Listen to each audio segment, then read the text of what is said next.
What to do with your first ever pay. So you've just graduated from uni or whatever and you're in your new job and you're just about starting out. I'm a real believer in start as you mean to go on. So this video is all about having good money habits and what to do in order to get those good money habits from your first ever pay. Hi, my name's Amanda Walker. I'm a mortgage advisor, a mortgage coach, and I'm also a financial coach. And I'm here to talk to you about starting off on the right foot.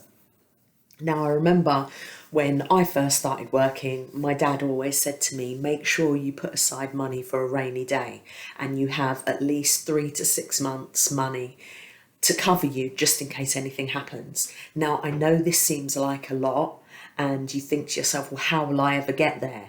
Now, what I would do, and this is what I actually did when I graduated from uni and was able to buy my first flat quite soon afterwards, is I actually set up a direct debit and I put, and they say 10%, so whatever you feel comfortable with really, and you can have that 10% every single month as a direct debit and it goes straight into a savings account.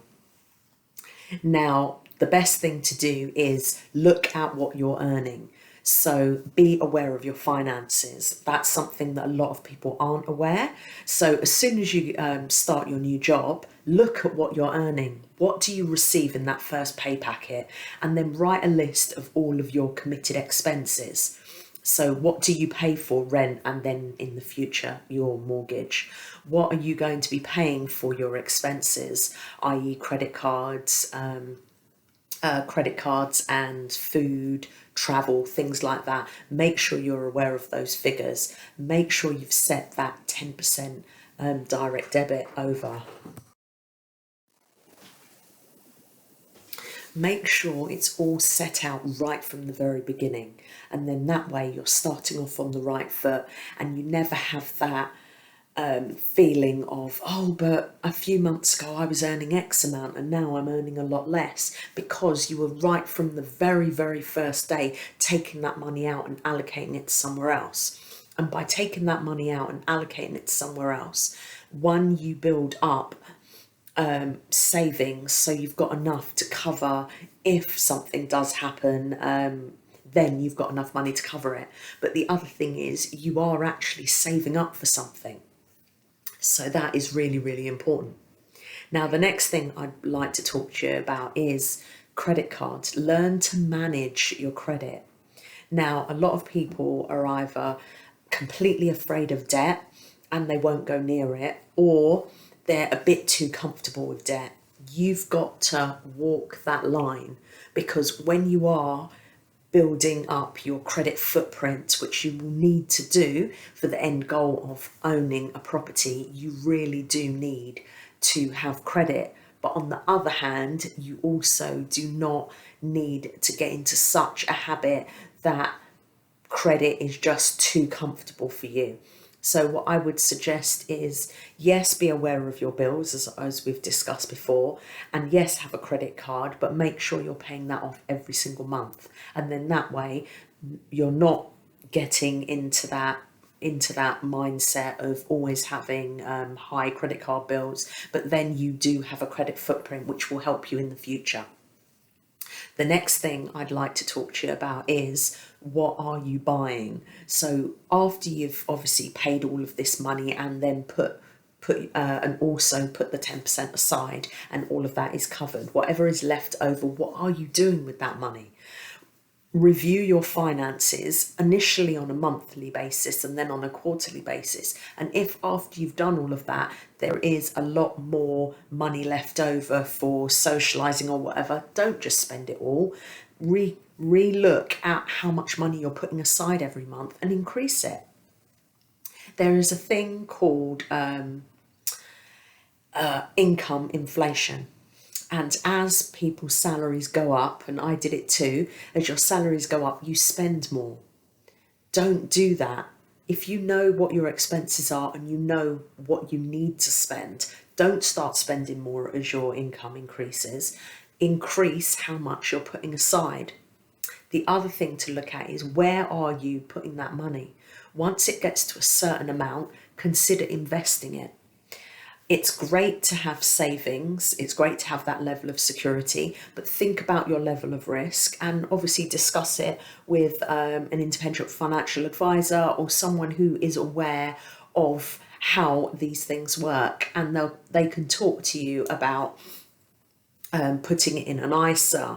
They can talk to you about stocks and shares. They could talk to you about so many different areas where you can put your money while you're saving up for a deposit. And I will be getting someone to come on to do a video about this as well. So that's the next thing to think about. The other thing is, when you're looking at what you're purchasing or what you're planning to purchase, as I've said before, think about the 24-hour rule. Do you need to buy it? Do you still want to buy it a day later? If it's a big purchase and it can wait, do you still want to buy it in 30 days? Consider when you're getting paid every month, if you've got a long-term goal. People don't go for delayed gratification anymore, but it's a good thing. It's a wonderful thing to get something for Christmas or something for your birthday, because your birthday or Christmas could be a long way away and it's a nice treat to have in 3-6 months time. So why not create a completely different account for savings and label it holiday, label it car, whatever you want it to be, apart from obviously saving up for a deposit, which I always talk about. Then you can actually each month put money aside for that, and then instead of actually buying it on credit, you can actually buy it cash because you've saved up for it, you've actually worked for it, and you've got that end goal. So that's something else to look at. The last thing I think I'll talk about is your tax. So please be aware of your tax planning. And when you're actually looking at whether you're employed or whether you're self-employed and you've got a side hustle, are you considering having a limited company, or are you considering being self-employed? Obviously there are different tax implications with both, so be aware of that. Rather than just paying tax for tax's sake, do the research. There's a lot of channels out there, including this one, that give you a lot of information in order to educate yourself around money, to make sure you understand how it all works. Make sure you understand what savings accounts to put your money in, where to put your money in order to pay less tax, because it is an important thing. I know a lot of people out there have feelings about money and they say they don't care about money and things like that, which is great. I know money isn't the be all and end all and people are more important. I 100% agree with you on that. But what I'm saying is, if you can tax plan the money you save from tax planning, you don't have to use it on yourself. You can give it to charity or put it where your beliefs lie. So I hope this video has been really, really helpful, talking about what to do with your first pay slip. But I think the key to remember is know where your money goes. Know it from the very, very first time you get paid.